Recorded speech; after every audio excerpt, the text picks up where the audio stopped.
your life. AGT, Anything Goes Topic, Season 3, Episode 19. and today is March 8, 20 and 22. And it's a Bible Tuesday night. So, Bible Tuesday Bible na. reading tayo. Actually, naghahanda na po rin kami para sa pang 45 days. Kasi po sa mga hindi nakakaalam po, muli, kandidato po ako ng second district bilang isang konsehal. Ng Parañaque. So, alamin natin kung paano yung setup, pero definitely, will be outdoor. Yan. Kakaiba. Nakakaiba. Opo. Pero, Thank you po. so, yun yung mapapanood nyo. Yes. Okay? Oo. In the field na, ba? Nasa field, no? Di ba? Yes. So, yan po yun. Kasi 62 days na lang. Mabilis na yan. No? Buwan na So, lang. kaharap na natin yung mga totoong talagang live audience. Yes. At syempre, di ba? Kakaiba yung pagharap mo ngayon. May pag-gimmick na Lahat ng gimmick, pasabog, lalabas na lahat doon. may cases na sinasabi niyo nung Friday. Ako makikita nyo nga doon sa isang di ba, nag-speech ako. Yes. Yung isa sa isa, matindi yung speech. Yung isa, kala nila okay na yan, hindi, mas matindi pa yun. Doon sa isa, walang speech. Pero, kala, iba, pagsasarap, Diba? sa pagtitinginan natin. Di ka tulad nung isang singer na, wala ng boses. Grabe. Luloko tayo. Dalawang buwan na yung ganyan. Okay ka po ba? October 2 din. Yan yun. Oo, nakapag-adapt ka agad, di ba? Siyempre, yun ang, di ba, hinahanap din natin sa leader. Kahit saan mo ilagay. Caring niya, kayang-kaya niya dahil na sa leader. So, alam mo kasi, expectation natin sa isang leader, katulad ng babasahin natin regarding kay Moises, kay Aaron, kasi Bible Tuesday nga, the expectation ng tao, even the God, no, yung kanyang, kasi God trusted Moises and Aaron, no, to lead the people of Israel out of Egypt, the bondage of slavery, no. So, kaya ganun kataas, no. That's why even the political leaders, no, choosing one, and those candidates, we expect on the high end, no, nothing less, but talagang as in on the highest, no? Pag meron tayong mga leader na I don't know ang sagot, kasi may mga nakasama na ako, at saka ano ang sasabihin ko. Hindi ko naman po sila pinagtatawanan, pero it is unbecoming, no? Unbecoming of applicant, no, to be a leader. Kasi people tend na tignan ka talagang on the high regard, no? The highest. Okay? Yan yun. Siyempre yun. Kaya ang bawat kilos namin, ang bawat sasabihin, lahat yan, binabantayan. Actually ako, hindi nga ako komportable kasi, alam niyo, galaw-gaw ako ngayon, medyo tame na tame pa ako niya. Di ba? Sa totoo lang. Yan yun. Ay, napakaganda po ngayon, manood kayo kasi this is a conflict, no? May conflict yan between the law, no? Sinasabing the law of Moises, and what is we should follow today. Okay? Yan yung maganda sa Bible reading namin. Diba? Napaliwanag mo nga, ano yung maganda sa Bible reading? Nagbabasa po kami ng by chapter. Kasi syempre, kung magbabasa ka ng Tulad nga ng chapter, what book and chapter? Okay. Tonight po, Leviticus chapters 15 and 16. Oh, yan. Babasahin natin ng buo yan, hindi by verse. By chapter, binabasa namin dahil syempre, pag magbabasa ka ng libro, hindi ka naman mag-uumpisa sa gitna. Kapag gusto mong malaman story ng buhay ko, nga rin, Senior, hindi naman siya magkukwento sa'yo simula dun sa high school siya. Syempre, simula nung pinanganak, di ba? Ganun, chronological ba? Ganito na lang, to make it simple. You will never learn the true lesson of anything. Kung babasahin mo yung libro ng unahan, gitna, dulo, gitna, unahan, tawi-tawi. The only way you learn yung true knowledge, no, is page by page from cover to cover. So yun yun. Then you will learn, you will understand what is the essence of the book. Okay? Yun lang yan. Ganun lang kasi. The truth, di ba? The whole truth and nothing but the truth. Mayroong libro about lies. At andun lahat yung lies. Yung kuto. Yung kayuman. Paano summer pa naman ngayon po, no? Ay, uso-uto po ngayon. May nabibili na ngayon ng mga electric suyot. Gamot sa kuto. At ang pinakamabisa pa rin magputuhan. Yung unggoy.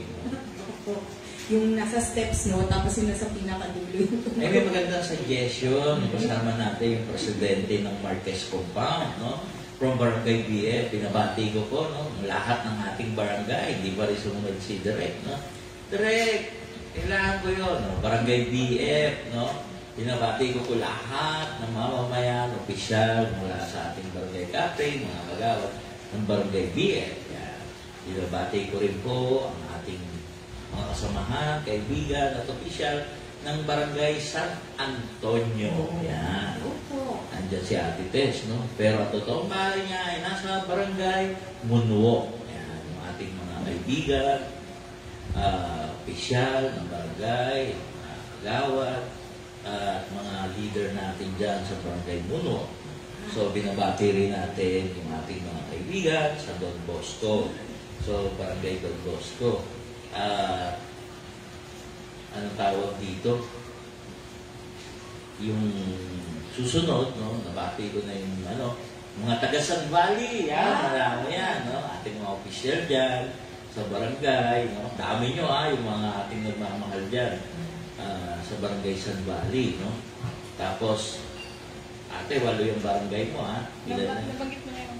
Lagay mo pa rin, para hindi So, Barangay Marcelo Green, binabati natin yan. Kasi, yan yung talaga may diehard tayo dyan na mga nakakatulong, no? Official natin dyan. Tapos, San Martin de Porres, no? Yan, dulo-dulo yan. No? Yan yung pinaka-end ng District 2. Yan. So, ang naman, yung isa pa, yung huli-huli, hindi naman magpapulay, yung Barangay Merville, yan. Ito yung official dyan, yung mga kaibigan. Yan. Ako po si Anthony Vivero, katulog po. Ay, gandang idea nang gagaling from the ground. Yan. Natin ko daw sa show. O yan, Press, ginawa ko na ng ating Marquez Compound Barangay BFO. Napakagaling na tao. Galing! Ang galing. That is one na dapat hindi lang politiko ang pinakikinggan. Dapat, ang pinaka-importante sa politiko, makinig. Actually, ako po, magbibigay ako ng payo. Kahit sa mga katunggali natin bilang konsyal. Kasi 27 kami. 8 lang naman nanalo. So, may uuwing 19. Ito po, giveaway na to. If you really want to be good, sabi ng mga nakasagaling ko, listen. Listen. Listen more than talk more. Yan. Kasi when you talk, sinasabi mo lang yung alam mo. But if you listen, then you will learn. Walang ordinaryong tao pag nakikinig ka. Kanina meron ako ng pick up doon kay ate. Doon sa Marquez Compound. Sabi ko, ate, gagamitin ko. Pangalan ka ni ate? Ate. Gagamitin ko, ate, ha? Celestina. Celestina, ate Celestina. Torres? Estores. Gagamitin ko yun. Ganda naman sinabi niya. Ate, gagamitin ko yan. Paalam ako kasi hindi ko original yun. Dinoktor niya sa akin pag pinagsama mo, napakaganda. Pero pang intablado yun. So, ano yung intablado? Makapanood niyo. Kasi, iba po ang intablado. It is a show. It is, yan na yung highlight. Ipinapakita mo what you are made of as a politician. Yan yun. Talagang gigrill ka dyan. Yan yun. So, mapapanood ninyo. Maganda mapanood din ninyo yung iba. No? Sayang, hindi lang natin ilalive lahat eh.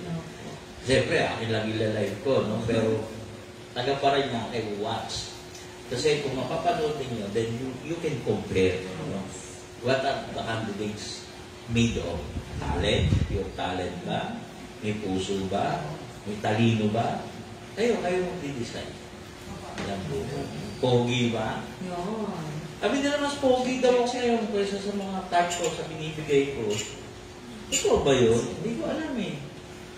Ang alam ko, umeta ko. Parang ang dami nyo, tara, ride tayo, short ride tayo, kapilan tayo. Parang kanina ko pa gustong maglago eh. Pauwi mo na yung, yung asawa mo, pauwi mo na. Kailangan madaling araw yan, di ba? Pauwi mo na yan. Okay, ilan ba ang watcher? Viewers natin. 14 ko sa akin. 13, 14, taas ko ba? Taas ko ba? So, mahina ang mga internet. Oo, simula kahapon din po, mahina. Ano ba yung internet na yan? Dapat pagbawal yan. Pag mahina, bawal kayo mag-negosyo sa Parañaque. Ayan. Ako, so watch out po. Parañaque. Ayan. Magiging maganda din naman ang laban na yun, diba? Oo, ay. Solo-solo ko yung show. Para lang. Sabi nga nila, napanood mo ba? Hindi po. Nasa San Valley ako. Ay, ito po yung... Wala. Ayan, opo. Panood mo? Opo. Ano masasabi mo? Ay, ang bilis eh, parang game na agad, parang nasanay ka na, alam mo na yung gagawin mo. Pero sa totoo lang, kung hindi po, bago ko siya umalis dito, iba po ang plano. Magsasalita ka, tapos biglang performer, di ba? Yan yung adjustment. Adjustment. Okay? Saan mo ilagay, di ba? Mabilis mag-isip, mabilis mag-adapt. Diba? Sound system natin. Ay, nagpapasalamat ako sa mga ating tumutulong, donors, yan, cash and kind, pati yung mga talent. Ito yung mga talent. Talentado talaga yan, no? Yan, napakagaling ng mga talentado ng kasama natin yan. Actually, negro na kami, no? Ganyan po talaga pagkandidato kasi bawal ka magpayo, bawal ka magsombrero. Pupulaan na lang yung bawat galaw mo. Hindi ka pwede magpunas ng kamay. Ganon. So, napakahirap pero wala, kailangan. Para po sa tao na. Yun. Yes. Ayan. 15 viewers. Salamat po. Good evening po sa mga kakapasok lang at nanonood. Sana rin po napanood nyo yung last Friday. Politics 104.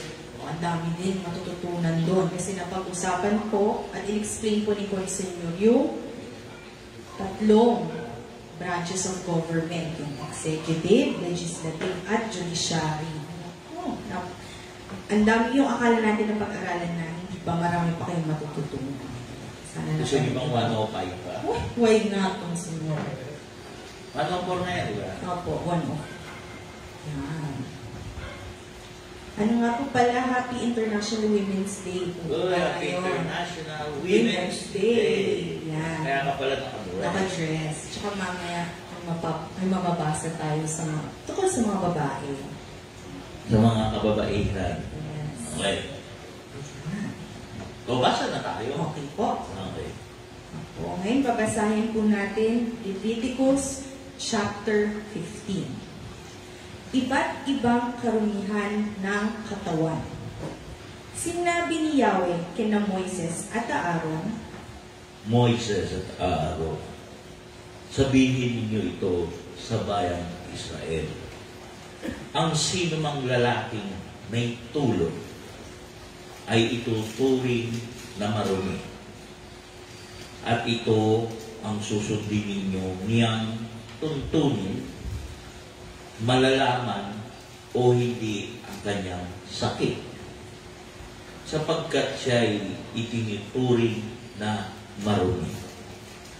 Ang alinmang higaan at upo ang gagamitin ng taong may tulog ay ituturing na marumi.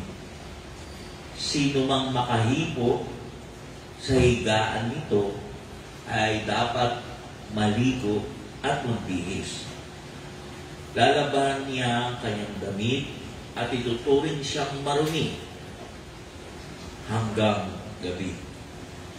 Gayon din ang dapat gawin ng umupo sa inupuan ng taong may tulog. Lalaban din ang damit, maliligo at magbibihis, at ituturing na marumi hanggang gabi. Ang umawa sa may sakit na tulog ay dapat maligo at magbihis. Lalaban niya ang kanyang damit at ituturing siyang marumi hanggang gabi. Sino mang maduraan ng may ganitong sakit ay dapat ding maligo at magbihis. Lalaban niya ang kanyang damit at siya ituturing na marumi hanggang gabi. Ituturing ring marumi ang upuan na ginamit sa mga hayop na sinakyan ng taong may tulog. Ang sino mang makahipo sa anumang bagay na kanyang hinigan ay ituturing na marumi. Ang sino mang magdala ng kanyang inupuan ay dapat maligo at magbihis. Lalaban niya ang kanyang damit at ituturing siyang marumi hanggang gabi. Ang sino mang mahawakan ng lalaking may sakit na tulog na di mo na naghugas ng kamay ay dapat maligo at magbihis. Lalaban niya ang kanyang damit at ituturing siyang marumi hanggang gabi. Ang mga sisidlang yari sa putik na mahipo niya ay dapat basagin. Kung sisidlang kahoy naman, dapat itong hugasan mabuti. Kung ang may sakit ay gumaling, maghihintay siya ng 7 araw, saka maglilinis. Sa ika-7 araw, lalaban niya ang kanyang kasuotan at maliligo sa umaagos na batis at siya ay magiging malinis na. Kinabukasan, kukuha siya ng 2 bato-bato o kaya 2 kalapati at dadalhin niya ito sa harapan ni Yahweh sa may pintuan ng toldang tipanan. Ibibigay niya ito sa pari upang ihandog. Ang isa'y para sa kasalanan at ang isa na may handog na susunugin. Ganito lilinisin ng pari sa harapan ni Yahweh ang taong nagkasakit ng tulog. Kapag ang lalaki ay nilabasan ng sariling binhi, dapat siyang maligo. Ituturing siyang marumi hanggang gabi.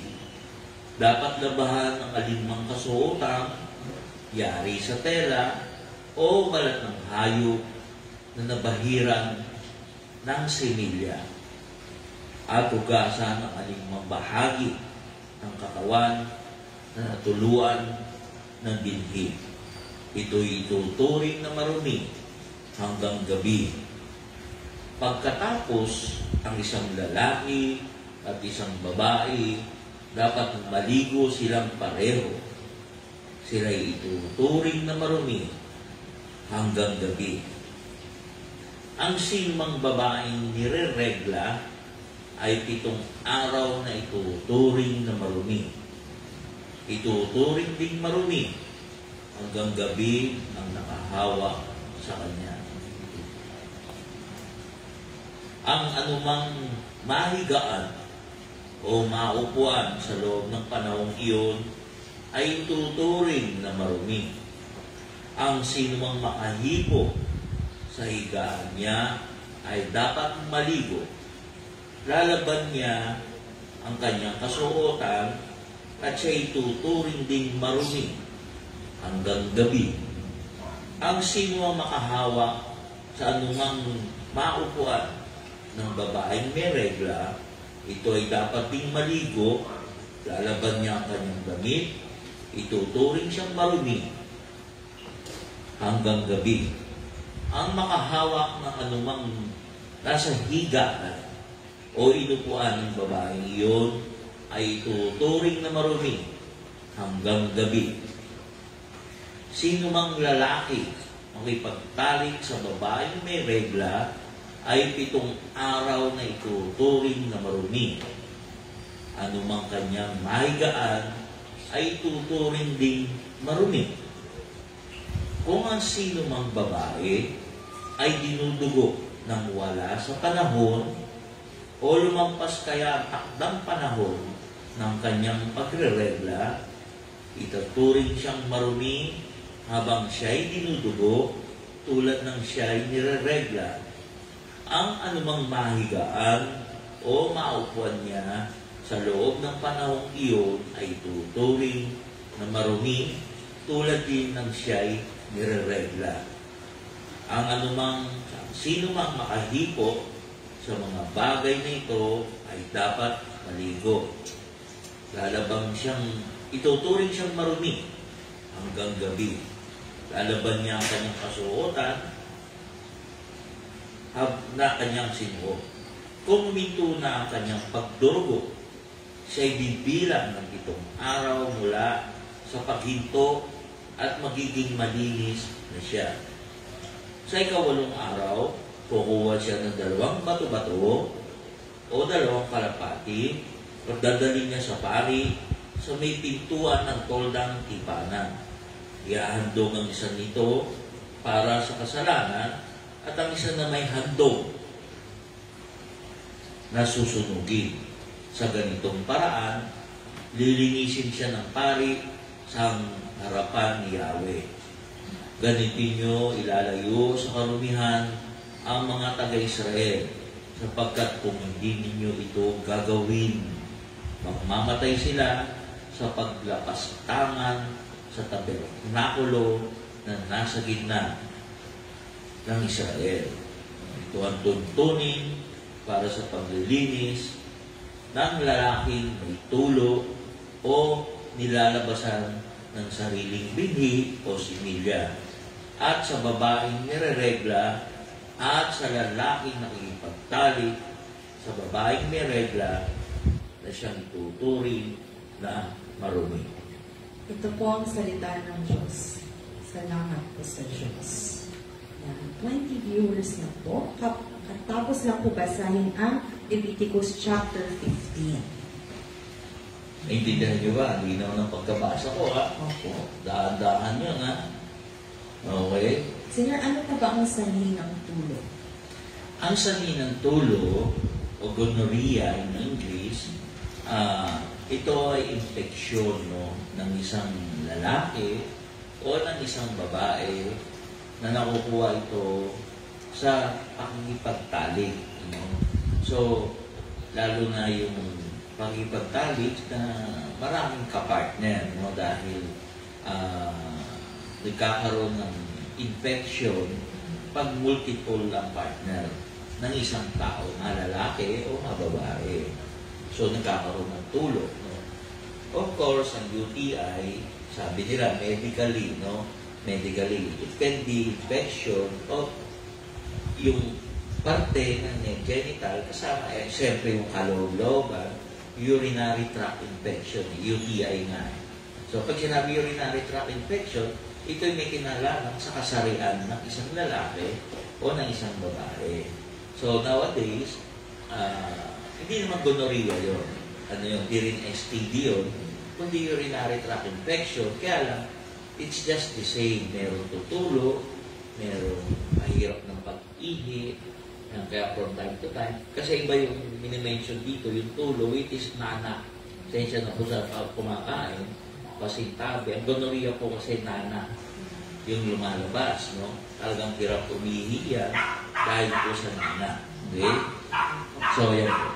Bago pang tanong nyo, tanong kayo, yung aso po nagtatanong. So, mamaya ako po sasagutin. Ang aso po ba ay nagkakatulo? Oo rin, kasi marami silang multiple partner. So, lahat ng kahit sila. Pwede sila. Kaya lang, nakikita mo naman yung multi-breeding ng hayop, diba? So, sa isang pagbubuntis niya, lalo na yung babae, iba-iba yung tatay. Di ba nakakita tayo sa pusa, yung pusang gala, saka yung mga asong gala, kung sino-sino yung minimate niya. But eventually, pag nilabas, yung mga anak, ang dami, iba-iba yung tatay. Sa tao, hindi. Isa lang talaga magiging tatay, kahit kambal pa yun. Paano kasi yung kapag hindi niya inamin na may tulo siya? Kasalanan ko ba yun? Wala naman nabanggit doon, no, na hindi niya inamin. Hindi tayo mag-jump sa conclusion.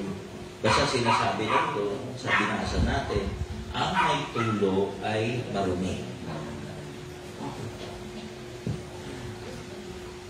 Iantayin ko lang bago ko paliwanag yung issue niya. Baka may tanong na po ba? Bakit ang hangganan lagi ng isang nakahawak, may tulo o nakaupo sa may tulo ay marumi hanggang gabi? Ayusin mo yung tanong. Pwede bang jingle lang ako? Sige po. Umigo ako lang ako. Opo. Wala naman akong tulo. Pero ako tumulo. Kasi naka-water therapy ako sa sobrang init. Advice ko po sa inyo mag-water therapy kayo. May hilo kayo sa sobrang init po ngayon. Okay? Pwede po pwede po. Okay. Ano ako? Jingle break. Jingle break, jingle break.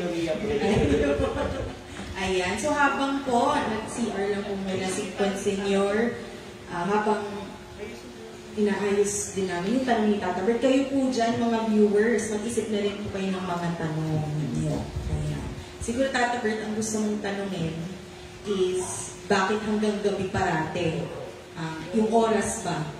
Yung duration? Kasi gusto mo po yung sayo, kapag nagkatulog ka po, gusto mo ba 48 hours? Tinawin lang. Joke lang po, wala pong tulog si Tata Bert. Joke lang po. Sister Angel. Hello po, Brother Cesar Echeverria. Yan. Yan. So, tinuturing na marunong hanggang gabi. Ayan. So, thank you po. Tumataas na rin na ating viewership. Umabot na po ng 19. Ayan. So, ang kakabasa lang po, Leviticus chapter 15. Ayan po, si Consignor. Thank you po. Sa mga hindi po nakahabol sa pagbasa, pinasa po natin ang Leviticus 15 na may kinalaman sa tulo, sakit na tulo, gonorrhea, na itinuturing itong masama. Marumi. Ganon din ang may regla, marumi at makipagtalik dito. So, madumi. Ang tanong, no, ni Tata Bert, bakit 24 hours lang ang Hangganan. Ang pagiging marumi. Hindi. May mali doon sa tanong. Ayusin natin ang tanong na. Yung may gonorrhea, pagtapos niya gumaling, 7 araw. Okay? Pero yung makakahawak sa kanya, makakaupo sa upuan niya, kasi kailangan ayusin natin eh. Hindi pwedeng sabog yung tanong mo eh. There is 2 classification, no? Yung tao na nagdadala ng problema o sakit, which is may tulo, may regla, may pagtalik, yun po yun ay 7 araw matapos gumaling. Okay. Ang sinasabi, gusto niya yung tanong siguro, yung mga nakaupo sa inyo po, may tulo, may regla, nakahawak sa mga taong marumi, which is may tulo, may regla, at nakipagtalik, sa may regla, ay 24 hours. Yun ang sinasabi. O pagkalubog, well, actually hindi naman 24 hours, pagkalubog ng araw o pagdating ng gabi, doon pa rin siya ituturing na malinis. Okay. So, meaning, the whole day, no? Kasi before, ang aktibidades ng tao ay habang may araw. So, paglubog ng araw, everybody will fall asleep, no?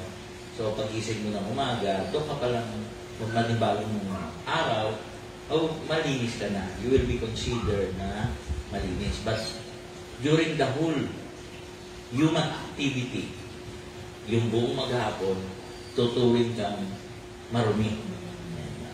Okay? Lalayo sa iyo ang mga tao, you will be isolated. Okay. So, ito na. Paliliwanag ko na po. Ang Leviticus 15, no?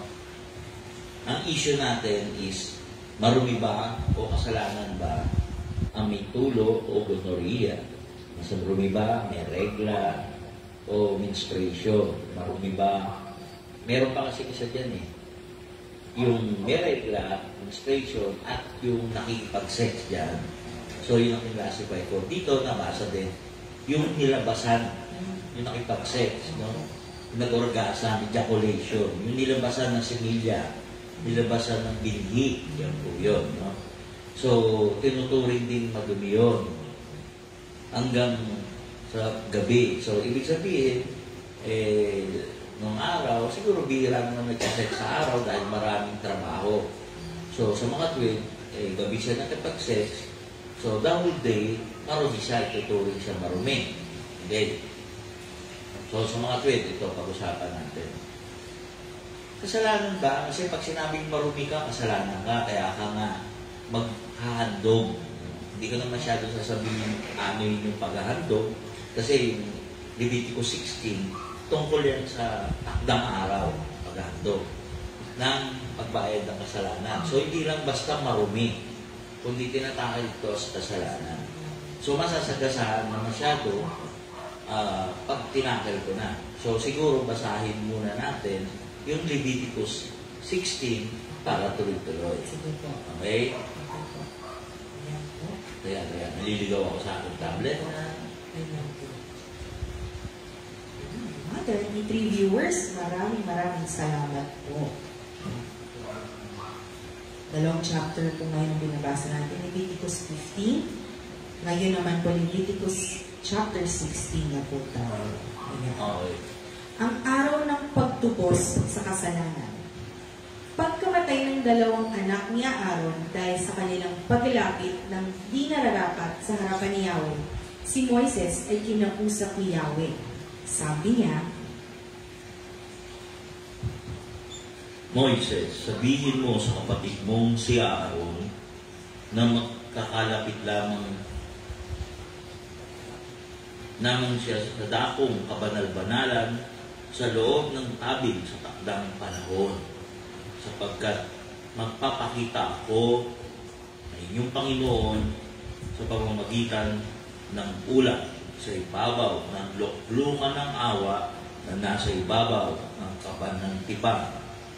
Mamamatay siya kapag siya ay sumuway. Makakapasok lamang siya doon pagkatapos siya magdala ng batang toro bilang handog para sa kasalanan at isang lalaking tupa bilang handog na susunugin.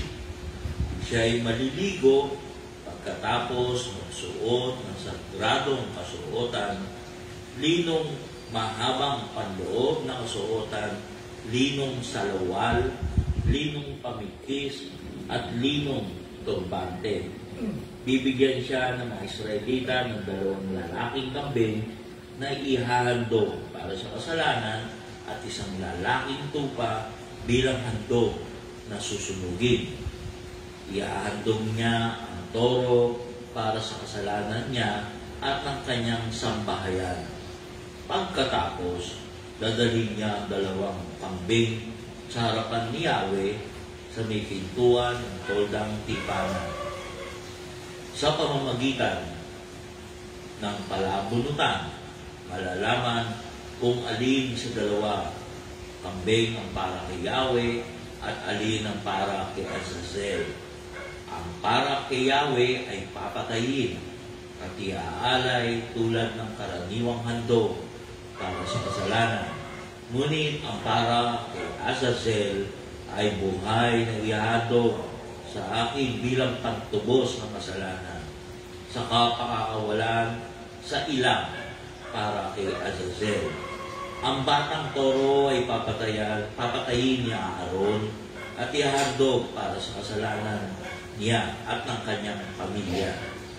Pagkatapos, kukunin niya ang lalagyan ng insenso at pupunuin ng baga buhat sa altar na sunugan ng handog. Kukuha rin siya ng 2 dakot na pinulbos na insenso at dadalhin sa loob ng tabing. Upang hindi siya mamatay, Ibubuhos niya ang insenso sa apoy sa harapan ko upang ang usok niyon ay tumakip sa harap ng luklukan ng awa na nasa ibabaw ng kaban ng tipan. Kukuha siya ng dugo ng batang toro at sa pamamagitan ng kanyang daliri ay wiwisik ito ng minsan sa harap ng luklukan ng awa at 7 beses sa harap ng kaban ng tipan. Pagkatapos, papatayin niya ang isa sa kambing bilang handog sa kasalanan ng sambayanan. Magdadala siya ng dugo nito sa loob ng tabing at gaya ng ginawa niya sa dugo ng batang toro, iwiwisik din niya ito sa harap ng luklukan ng awa at sa harap ng kaban ng tipan. At sa gayong paraan, lilinisin niya ang dakong kabanal-banalan sa mga karumihan at kasalanan ng bayang Israel. Gayon din ang gagawin niya sa toldang tipanan na nahawa sa kanilang karumihan. Walang sino mang lalapit sa toldang tipanan sa sandaling pumasok roon, si Aaron, hanggang hindi siya lumalabas pagkatapos niya magandog para sa kasalanan niya, para sa kanyang pamilya, at para sa kasalanan ng sambayanan. Pagkalabas niya, pupunta siya sa altar na sunugan ng handog upang linisin din iyon. Kukuha siya ng dugo ng batang toro at ng kambing at papahiran niya ang mga sungay ng altar ng dugo sa pamamagitan ng kanyang daliri. 7 beses niyang wiwisikan ng altar upang ito'y pabanalin at linisin sa kasalanan ng mga Israelita. Ang kambing na pakakawalan. Pagkatapos magawa niya Aaron ng paghahandog para sa dakong kabanalan, sa toldang tipanan at sa altar na sunugan ng mga handog, kukunin niya ang ikalawang kambing. Ipapatong niya kanyang mga kamay sa ulo nito at ipapahayag lahat ng kasamaan, kasalanan at pagsuway sa sambayan ng Israel. Sa gayoy, masasalina sa hayop ang lahat ng mga masasalin sa mga hayop ang mga kasalanan ng tao. Ibibigay niya ang kambing sa isang taong naghihintay doon upang dalhin ito sa ilang. Tataglayin ng kambing ang kasalanan ng buong bayan at pagdating sa ilang, ito ay pakakawalan. Pupunta naman si Aaron sa toldang tipanan at dooy hubarin ang damit na suot niya nang pumasok sa dakong kabanal-banalan at iiwan ito doon. Maliligo siya sa isang banal na lugar at matapos magbihis ng panibagong sariling damit. Iahandog niya sa altar ang handog na susunugin para sa kanyang sarili at para sa buong bayan ng Israel. Susunugin niya sa ibabaw ng altar ang taba ng handog para sa kasalanan. Bago bumalik sa kampo, ang taong nagdala ng kambing para kay Azazel, maliligo muna siya at maglalaban ng kanyang kasuotan. Ilalabas naman sa kampo ang toro at ang mga kambing at ang kambing na inihandog para sa kasalanan. Ang balat, ang laman, at ang mga dumi nito ay susunugin sa labas ng kampo.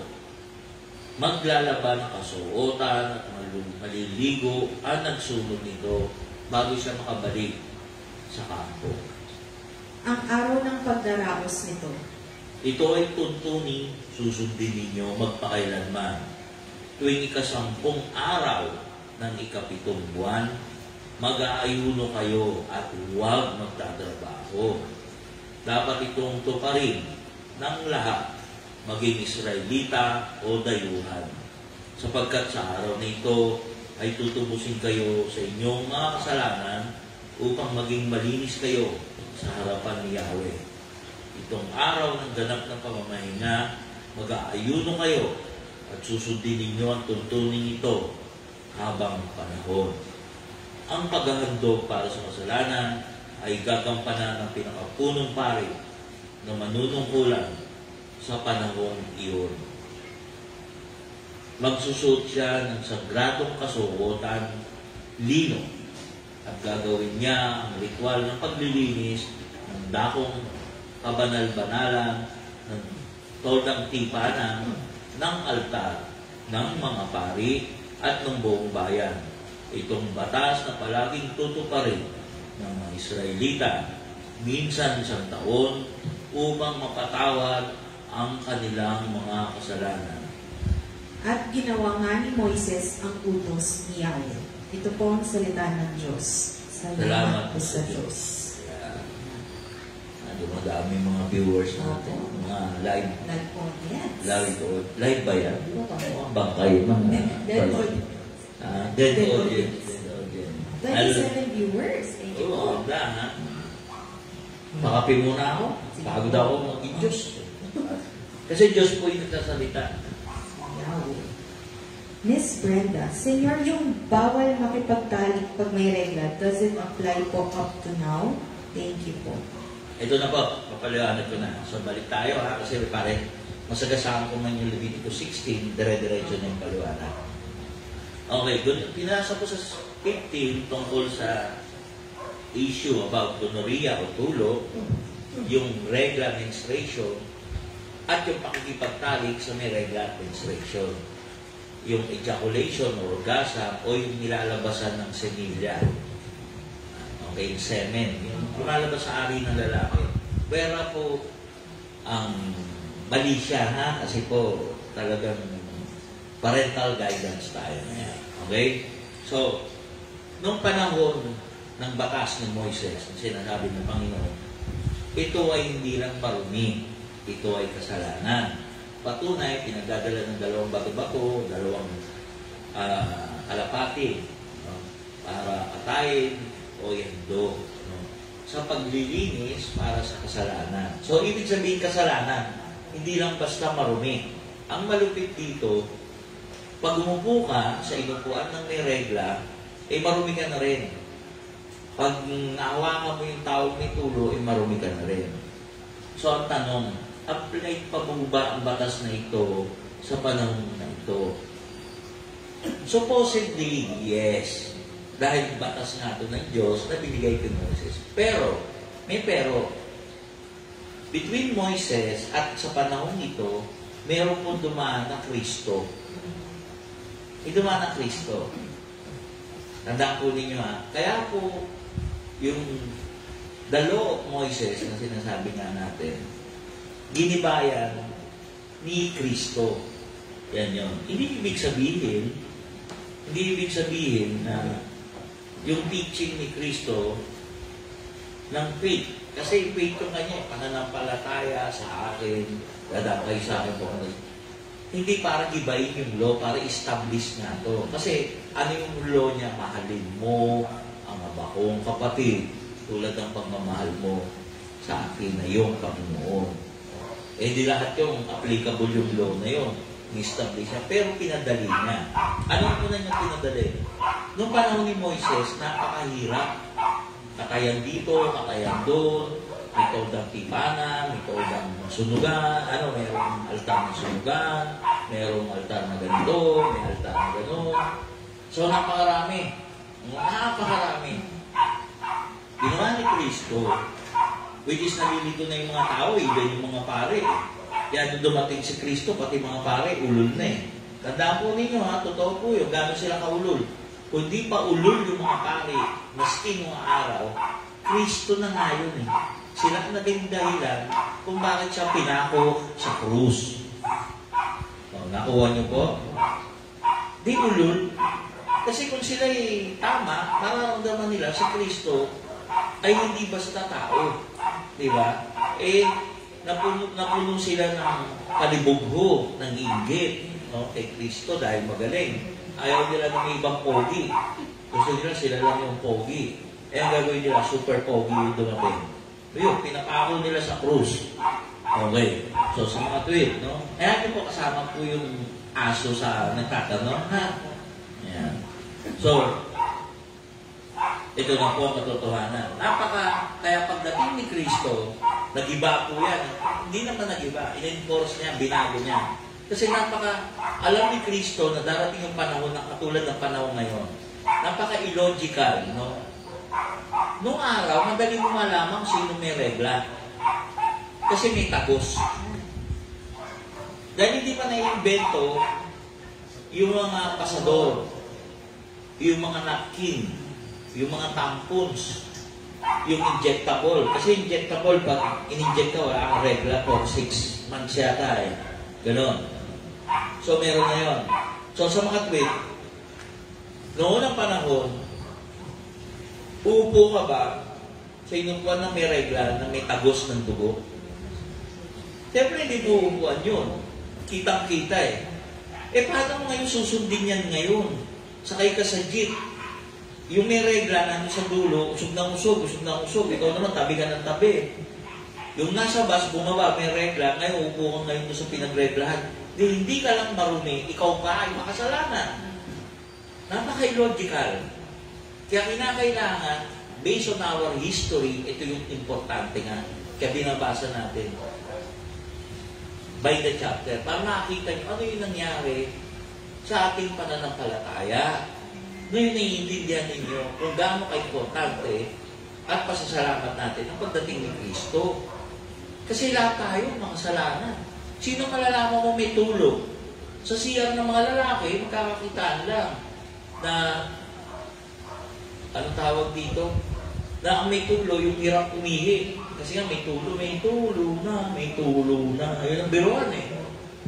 Sige, basahin mo mga. Senior, ang batas ba ni Moises may basbas ng Diyos? Ang batas ni Moises, sabi sa Biblia, ay bigay mismo, instructed mismo ng Diyos. Yung kanina nagsasalita, Diyos po yun.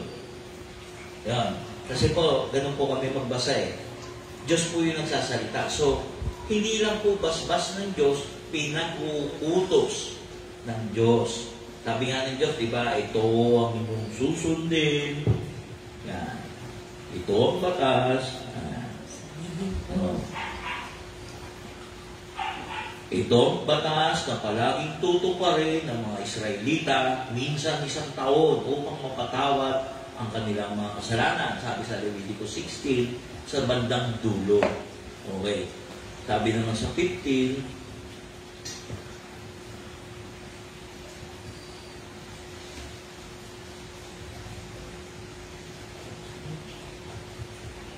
ito po.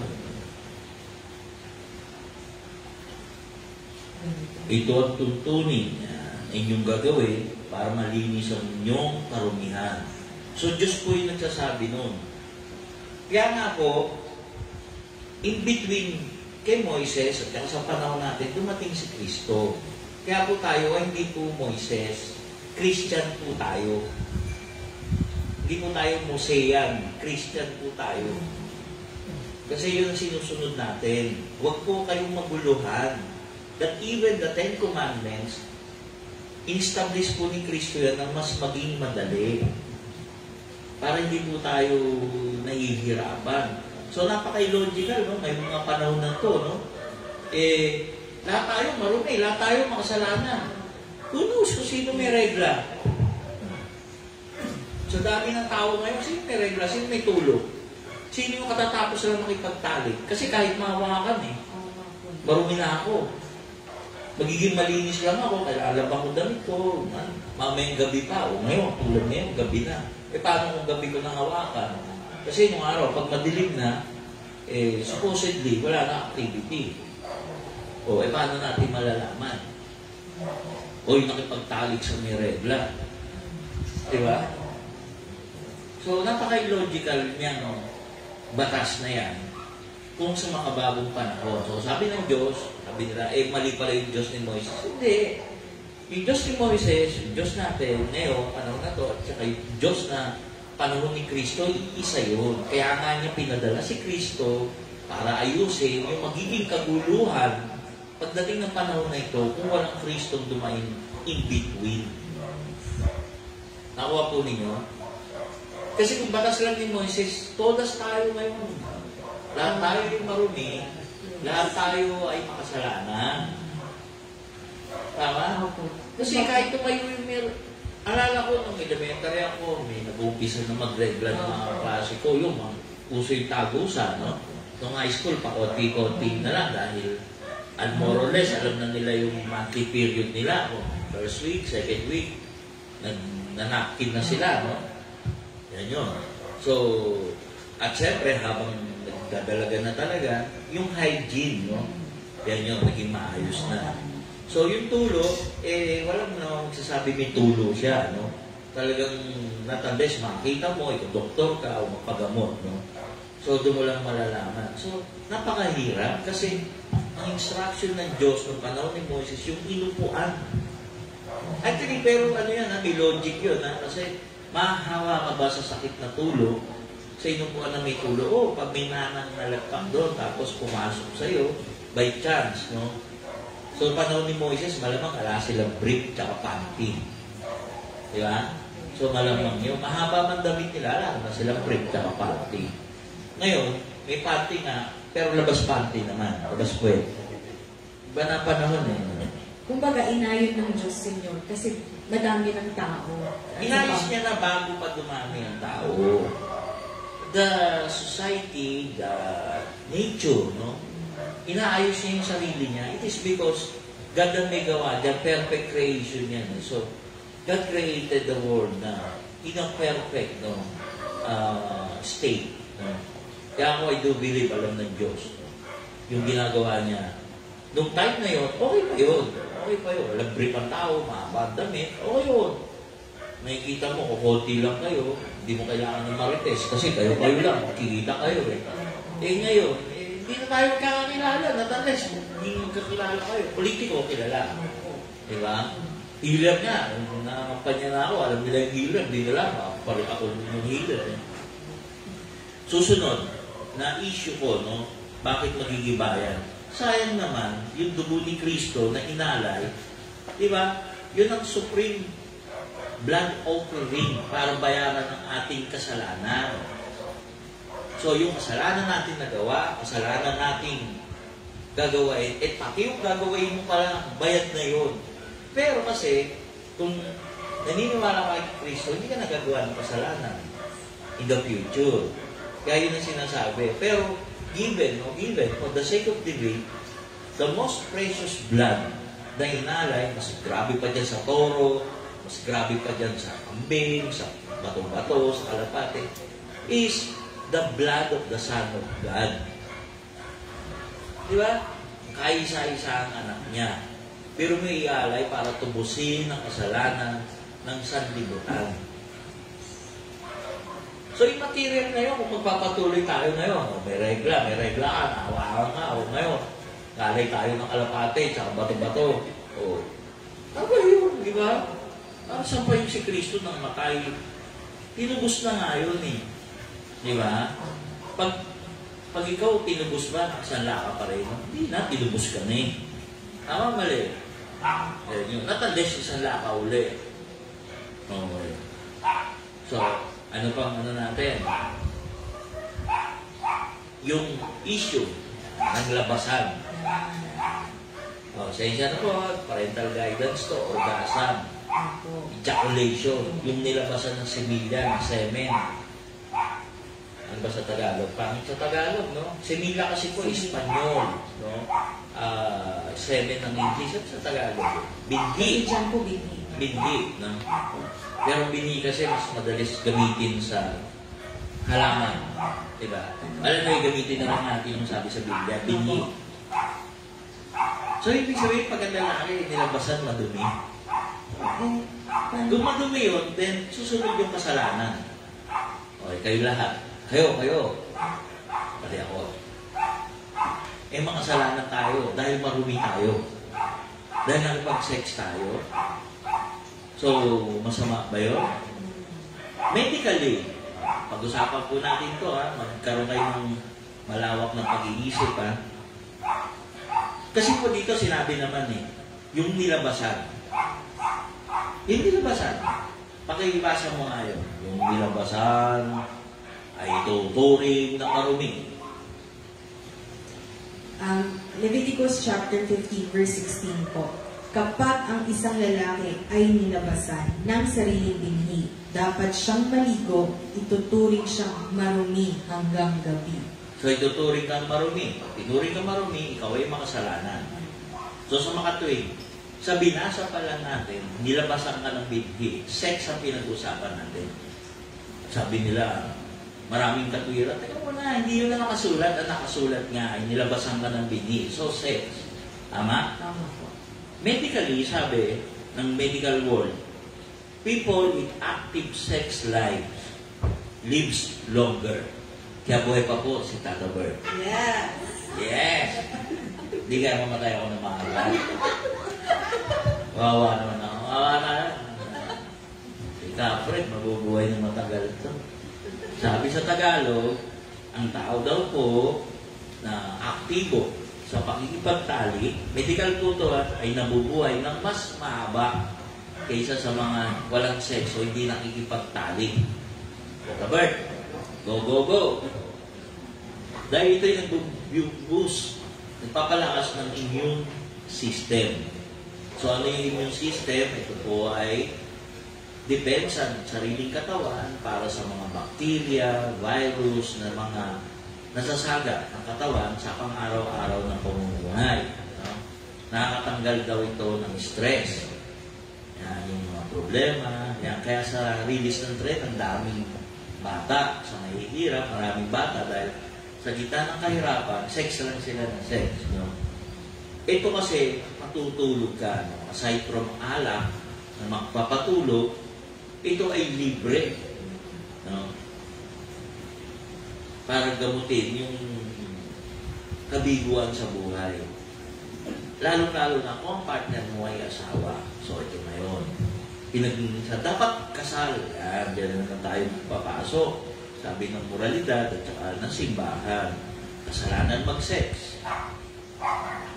Sa labas ng kasal. Sabi ng morality at saka ng simbahan. Okay. So, hindi tayo magtatalo kung ano gusto niyong pananaw. Pero, ano nga ba ang kasal? Yan. Ang kasal po, sa legal na paliwanag, ito po ay para sinisigurado ng kasal ang karapatan ng bawat mag-partner sa isa at kanilang mga magiging anak sa anumang bagay na material may pupunda ng mag-asawa at ang makikinabang ay yung mga surviving na tungkol doon sa kasal na yun.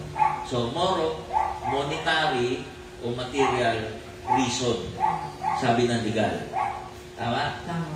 Okay. At dito rin, binibigyan ng karapatan ang parte ng isang asawa na magdemanda o ipakulong ang isang asawa pag ito ay yung umabi sa ibang asawa, ibang lalaki o ibang babae. Okay. Sabi yun ng batas. Pero ano ba sinasabi ng Biblia? Sabi ng sa Biblia, ano ba talaga yung totoong kasal? I-simplify natin ito. So yan naman ang aso dito, ang daming tanong kung ganda ng Bible. Okay lang. Okay. Ang agreement po between lalaki at babae as a couple at Diyos sa gitna nila, yung tungkol po ito sa pag-iisa nila sa responsibilidad sa mga commitment panghabang buhay as iisang katawan at iisang kaluluwa. Wala po sinasabi po na ikakasal ng pare, ng simbahan o ng batas. Sinasabi dito ay pagkakasundo, agreement ng lalaki o ng babae tungkol sa iisang pagharap sa responsibilidad sa mga bagay-bagay na gagawin nila sa buong buhay nila bilang iisang katawan, iisang kaluluwa. So, saan ito mababasa? Sabi sa Genesis 2, chapter 2, verse 24, a man shall leave his father and his mother. Ano ibig sabihin nun? Ang lalaki ay iiwan niya ang kanyang tatay at ang kanyang nanay para sumama sa kanyang asawa at sila'y magiging isang katawan, one flesh. So, ang ibig sabihin po, pag nagsama ang dalawang tao, yan, at nagmamahalan, may commitment na panghabang buhay, ito po talaga, yan yung matatawag natin na pag-iisang dibdib dahil pagmamahalan. Marami po kasi ngayon, ito yung argumento ko eh. Napakarami po ngayon na kinakasal after several, meron nga pagkakasal ngayon sa umaga, sa hapon, na divorce na eh. Si Madonna yan, di ba? Si Madonna, si Britney Spears. Si Britney Spears. Nung pakasal ng umaga, nag-divorce ng hapon. So, di ba lokohan na? Lokohan na yung kasal, no? Alam mo, ako magkakasal, sisiguraduhin ko na hindi iiwan ng isa't isa. Eh, ngayon nga, meron akong kilala, buntis yung babae. Isang tingin ako pa lang. Ngayon pa lang, hiwalayan mo na yan. Pakakasalan, unggoy mo. Paano pakakasal? Niloloko mo nga, may asawa ka nga eh. O paano mo doon pa lang, naglolokohan na tayo. May asawa ka nang iba, kinasal ka na, tapos sabi mo, pakakasalan mo.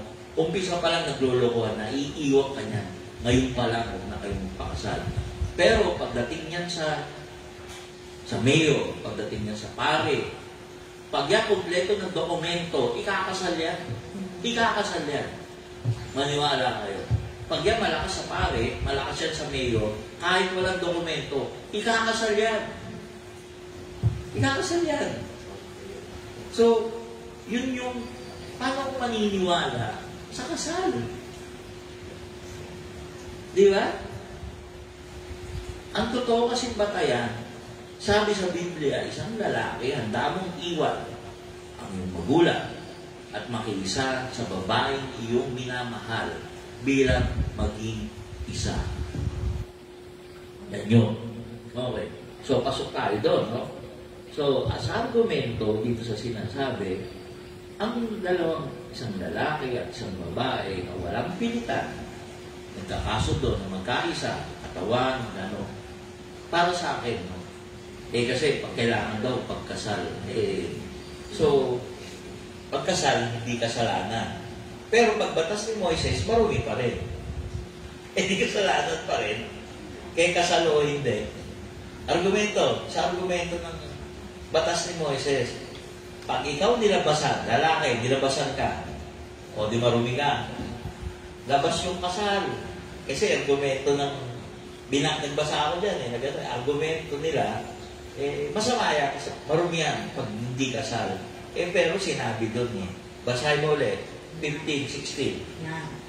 Kapag ang isang lalaki... Gawin mo 14, baka meron sa 14. Hindi, chapter 15 pa rin, verse 14. Basahin mo hanggang 17. Sige po, ito po, Leviticus chapter 15, verse 14, 15, 16. Ganun lang. Ano ba yun? 17. 15, 16, 17. Upang ihandog, ang isa'y para sa kasalanan at ang isa na may handog ay yan ko na po. Pinagtulpulan Okay na po. Hindi, basahin mo nga yan. Sige po.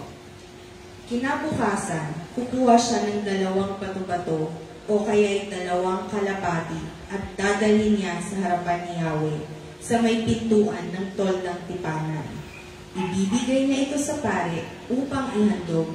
Ang isa'y para sa kasalanan at... Tol, para sa kasalanan. Opo. Pero pinag-uusapan dyan yung marumi. Opo. Para sa kasalanan at ang isa na may handog na susunugin. Ganito lilinisin ng pari sa harapan ni Yahweh ang taong nagkasakit ng tulog. Kapag ang isang lalaki ay nilabasan ng sariling binhi, dapat siyang maligo. Ituturing siyang marumi hanggang gabi. Dapat labhan ng alinmang kasuotang yari sa tela o balat ng hayop na nabahira nito at hugasan ang alinmang bahagi ng katawan na natuluan ng binhi. Iyo'y ituturing na marumi hanggang gabi. Pakipagtalik. Ana. Pagkatapos magtalik ang isang lalaki at ang isang babae, dapat maligo sila pareho. sila'y ituturing na marumi hanggang gabi. Nakita nyo? Marumi. So regardless, mag-asawa, hindi mag-asawa. Kasal o hindi kasal. So may problema tayo. Kaya ang Diyos, inayos siya. Bago dumating sa ating panahon, may Kristo. Kaya nga, Kristiyano tayo. Okay? So ngayon, free ba tayo sa sex? Hindi. You must be under the law of Christ. No? In-enforce niya yung batas ni Moises na kung saan, mahalin mo ang aba mong kapatid tulad ng pagmamahal mo sa akin. O, di ba? Iiwanan mo ba ang isang babae na sinabi mong mahal mo, kawawa yun. Magiging aba yun kasi iniwan mo, naging isa, luhaan. Di ba? Ito po, paliliwanag ko sa inyo, sa mga babae, makinig kayo maigi. Sa mga babae pong papatol, sa mga lalaking makipaghiwalay, sa mga nauna niyang pag-ibig, baliktarin na rin natin, nabuntisan, nagkaanak. Gagawin din sa inyo yan. Gagawin din sa inyo. Promise. Nagawa niya na minsan yan, uulitin niya lang yan. Yan yan. Pero yung mga lalaki po kaya kayang sumunod dahil respeto, talaga binabatok-batukan nila, tulad na nakikita ko sa ating harapan, yan, hindi kayo iiwan niya. Kasi pag ako binaktukan, ano tayo makita? Yan yun. Okay? Kasi nakikita ko nabatukan Yan Okay. Bakit? May ejaculation ba dyan? Nilabasan ba ng binhi? Sige. Sir, paano naman po yung sex na hindi commitment? Kunwari, trabaho niya yun. Prostitution. Opo. Actually, gray area ang prostitution. No? The olden times, meron ng prostitution. Hanggang ngayon, may prostitution. Kung matatandaan natin, the most biblical celebrity ng prostitution ay si Mary Magdalene. No? Binabawi pa nga yan. Hindi naman daw yung prostitute, maganda lang. Well, whatever it is. No? Kasi may mga babae na ang kinalakal nila o ginamit nila negosyo, yung katawan nila. Okay. So, may mga lalaki naman. Sa Biblia, ang dami yan. Di ba yung mga nauna mga yan, yung kanyang manugang, di ba? Nagpanggap na prostitute, di ba? Kay Israel yan, di ba? Kay Israel, di ba? Okay. So, nagpanggap, no? Na ang tawag dito, prostitute. No? So, wala masyadong tinatake ng Diyos dyan, no? Parang kasalanan, no? Hindi na paparusahan, hindi na ano. So, hindi gano'n. Pero tinuturing pa rin marumi. So, kung tinuring na marumi, kasalanan yun. Pero pag-usapan natin sa makabagong panahon, no? Though hindi ako personally, no? Na hindi ako mabait, hindi ako malinis, pero I don't go sa yung idea of prostitution. I don't like it, no? Kasi though ganito ako, maloko ako, sagrado kasi sa akin yung pakikipagtalik sa isang babae, no? I cannot go with a partner na nakipaghalikan kani-kanina lang kahit kanino. Kasi prostitute yan, di ba? May multiple partner yan. Pwedeng kahapon, pwedeng kanina. Romantic kasi ako So, pasensya na po ganun yun. Yun yung style ko So, how can you go with a romantic move, no? With a prostitute. So, pero ito ang take ko dyan. Yung babae naghahanap buhay, nagkataon na prostitution yung kanyang pinasok, binenta niya yung katawan niya. Yung lalaki, siguro nangangailangan ng init ng katawan kaysa maghahasa o gumamit ng hayop kasi lahat ng mga makalumang panahon at I know still today meron pa rin. No? Mas mabuti nang magbayad sila ng prostitute. Nabigyan pa nila ng trabaho, yung nakatwiran nila, argumento nila. Yung babae, sana hindi nila binaboy. Sana minahal nila kahit konti at binigyan ng pera. So, iba yung take ko kasi. Iba yung take ko. No? It's just a matter of how you treat a prostitute. And the prostitute herself, no, kung gusto mo talagang magbago, mag-ipon ka. At sana naman yung mga magkikater sa kanilang servisyo, tulungan silang matanggal o umangat doon sa kinasadlakan nilang hanap buhay. So, yun lang yun. There is a golden opportunity meeting a customer ng isang prostitute at yung prostitute meeting a good customer. So, napakaganda nun. Kung magkakaroon lang sana ng ganun, the world will be different. Okay? Sorry. Thank you po. Hi, Mark Kenneth Balikanta. Good evening. Mark Kenneth. Good evening. Ang kapatid niya po ay tumatakbo rin po. No? Konsel din po ng District 2 kasama ko. Good luck sa atin, Onsi. Yan. Ano po ako anong tawag dito? Sport ako, no? I can even invite them dito, no? Sana. Yan yung kaya talagang iba na schedule na miski ako kaya hindi ako maka-invite Hindi ko alam, baka mamaya may biglang schedule. Di ba na mga ibang episode wala ako, mahabol lang ako. Tanong po, lalo na sa Wala kayong tanong? couple. Kung mga couple dyan, kumusta ang ejaculation? Ay, sino? Kapag sa ano para? Sa buhok ng mga lalaki. Though hindi natin binasa yan, no? Sa Biblia. No? Hindi natin binasa sa Biblia. Ngayon, no? Hindi pa natin nabasa sa Biblia yung tungkol sa buhok na tinatanong mo. Pero ito, sasagutin ko sa iyo, si Kristo long hair. Yung kanyang mga disipulo long hair. Tama? So, natuwa ka. Si Kristo ka ba? Disipulo ka ba? Paano ba ito ni Kristo? So, nowadays, the proper grooming, supposedly, is maiksi buhok. But kung statement mo yan, parang dito, fashion statement mo yan, style, hindi ko rin ko-questionin. Ang sa Biblia, ito mabigat na nakasulat. Ang babae, dapat mahaba ang buhok. Sa? Kilikili. Gulo mo Joke lang mo. Yan po yung nakasulat sa Biblia. Ang babae dapat mahaba ang buhok. Kaya sa dry siguro. So, kailangan mahaba ang buhok ng babae. Ngayon, to differentiate yung lalaki sa babae. Pero, so lumalabas, mas maiksi pa rin yung buhok mo. Not unless, mas mahaba pa yung buhok mo dun sa partner mo, girlfriend mo. Pareho na, atay na. So, sino mo ang babae sa inyo? Actually, mas maganda siya kaysa sa'yo. Kumuha ka ni Kapit yun. Hindi na tuloy yung erection. Ay, hindi ko sasabihin, anak ni Kapit yun natin. Crystal, sabihin sa ninong mo. Okay, sige, ano pa po? Ito po. Yung buhok matatagal? Ayan, bawal yan. Bawal yung kalbo.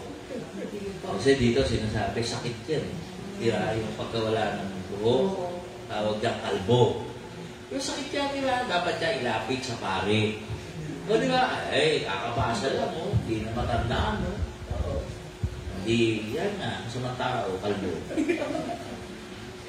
Ano po yung tatagal sa Hindi gano'n. Pag ang isang babae at sa lalaki ay nagsama bilang mag-asawa, pagiging isa sila. Makaano kung ang isang lalaki o isang babae ay maraming kinakasama. Paano kung isang lalaki o isang babae? Pag naging mag-asawa sila, pagiging isa sila, yun ang sinasabi. Okay? Paano kung ang isang lalaki ay maraming Asawa. So, paano ang isang lalaki kung maraming asawa? Actually, sa panahon ngayon, sa miski nung lumang panahon, kung makikita natin, ang isang lalaki ay maraming asawa. Tama? Ang binasa naman natin yan eh. Sa mga bagong panahon, ang Kristiyano, isa lang asawa. Okay. Pag, Katoliko ka, Kristiyano ka. Pero pag ibang tulad ng Islam, pwede kang maraming asawa. Which is, pag pinag-ugnay mo yan, Isang pinanggalingan. Diba? Magkapatid, anak ni Abraham, si Ismael, na siya pinagmulan ng Islam. Okay. Anak ni Abraham, si Isaac. So, magkapatid sila. So, naghiwalay, nauwi sa Kristyanismo, nauwi sa Islam. Na kung saan sa Islam, pinapayagan yung maraming asawa dahil sa makalumang batas na pinanggalingan din ng batas ng Katoliko, ng Kristiyano. Ako tatanungin mo, titimbangin natin. Isang lalaki, isang asawa, pero minamaltrato, ginugulpe, hindi binibigyan ng sustento, lasing umuwi. Pero isa lang ang asawa talaga, as in isa lang. Merong isang lalaki, maraming minahal, as in minahal. Tinrato niya ng may respeto, sinustentuhan niya, minahal niya talaga.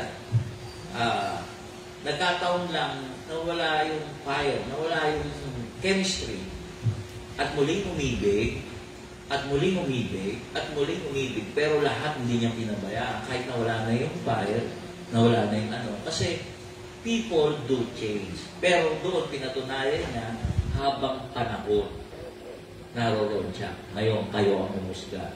Isang lalaki, isang asawa, minaltrato, isang lalaki, sabihin na natin 2 o 3, ikaw ang ngayon ang tatayong mag-uusga, huwag na Diyos. Sino sa kanila ang mas may katwiran na mas mabuting tao? Sino? Isa nga lang ang asawa mo, minaltrato mo ba? Ginugulpi mo, hindi mo binibigyan ng ayaw makipag-sex, pipilitin mo.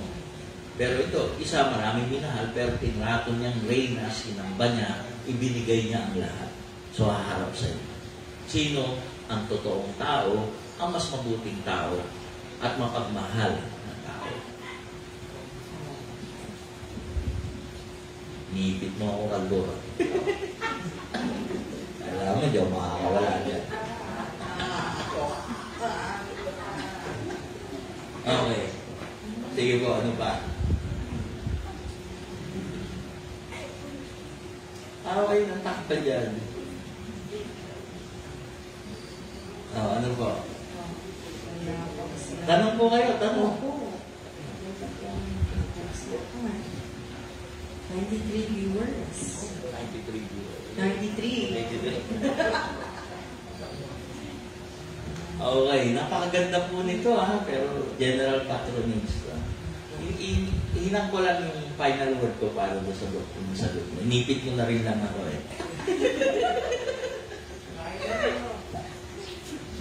Alam mo, hindi ko kaya makawala.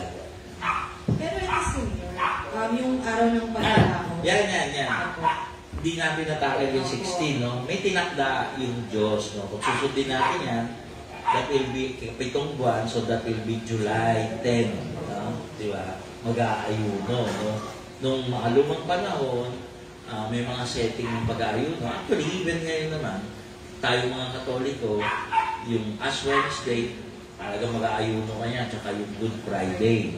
So, mag-aayuno ka niya. Yan yung mga tinakda. Yan yung parang tinakdang panahon para mag-ayuno para sa Panginoon. Okay? So, para sa ganang akin naman, anytime pag gusto mong mag-ayuno, yung medyo tingin mo napalayo ka sa Diyos, merong mga kasalanan, mag-ayuno ka bilang pagtanda ng pag-amin mo ng iyong kasalanan, paghingi mo ng patawad sa Panginoon, kung ikaw man ay lumabis o nagkulang sa panahon ng iyong buhay. No? Anytime, hindi na kailangan yung tinakda. So, para sa akin, ang tinakdang araw, pag alam mo, binabagabag ka na ng konsensya dahil sa iyong kakulangan o kalabisan sa salita, sa isip, at sa gawa. Again, sa iyong kapwa. So, halimbawa po may isang tao na pumatay, Senyor. Tapos humingi po siya ng tawad, nakonsensya siya. May karma pa din po yun kahit humingi na po siya ng tawad sa Diyos. O may karma pa rin lahat ng bagay. Cause and effect kasi ang karma. So, sabi nga nila yung mga anak ba ng magnanakaw, May karma ba yun? Oh, if they enjoy, no, the fruit ng pagnanakaw, meron pong karma yun. Halimbawa, sabihin natin sa mga kandidato, no, batuhan ng batuhan. Malalaman natin yung karma kung totoong nakinabang sa pagnanakaw. Kahit anong gawin, hindi mananalo. Hindi yung sukatan. Yun yung magiging sukatan. Kung totoong nakinabang. Ngayon, kung hindi nakinabang, magkakaroon siya ng dedication. Mananalo siya. Ano, gano'n. Wala po akong binabanggit na pangalan niya. Kasi maging sa lokal, may mga ganyang bintangan.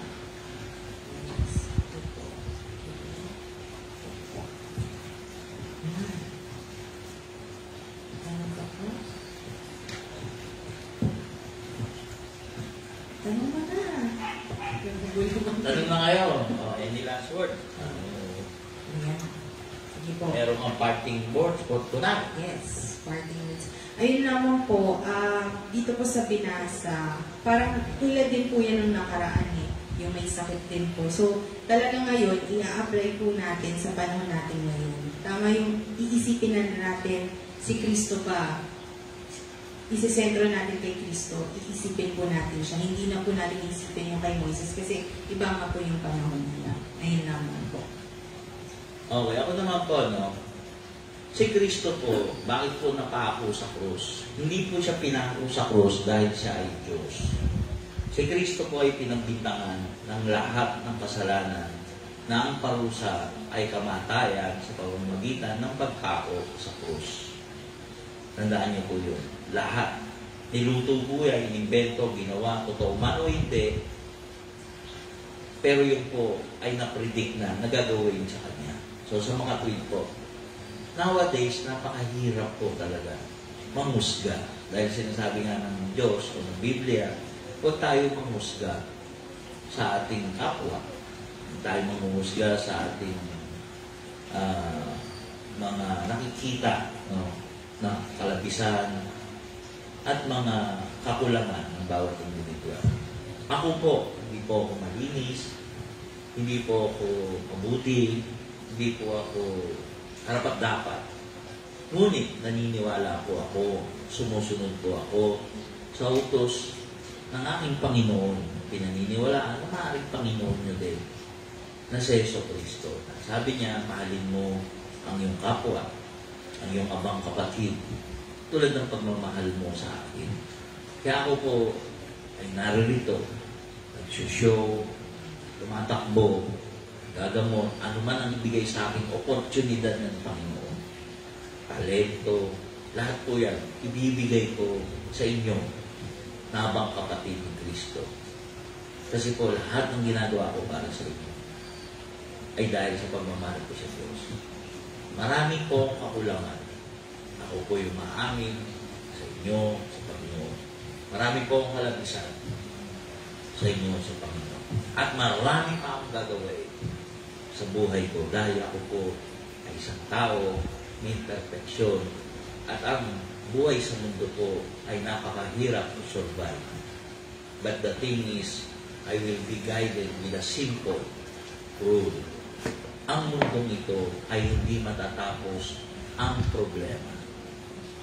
Kahit tumaas ng tumaas ang gasolina, tumaas man ang sweldo, tataas lang ang bilihin, ang problema po ay walang katapusan.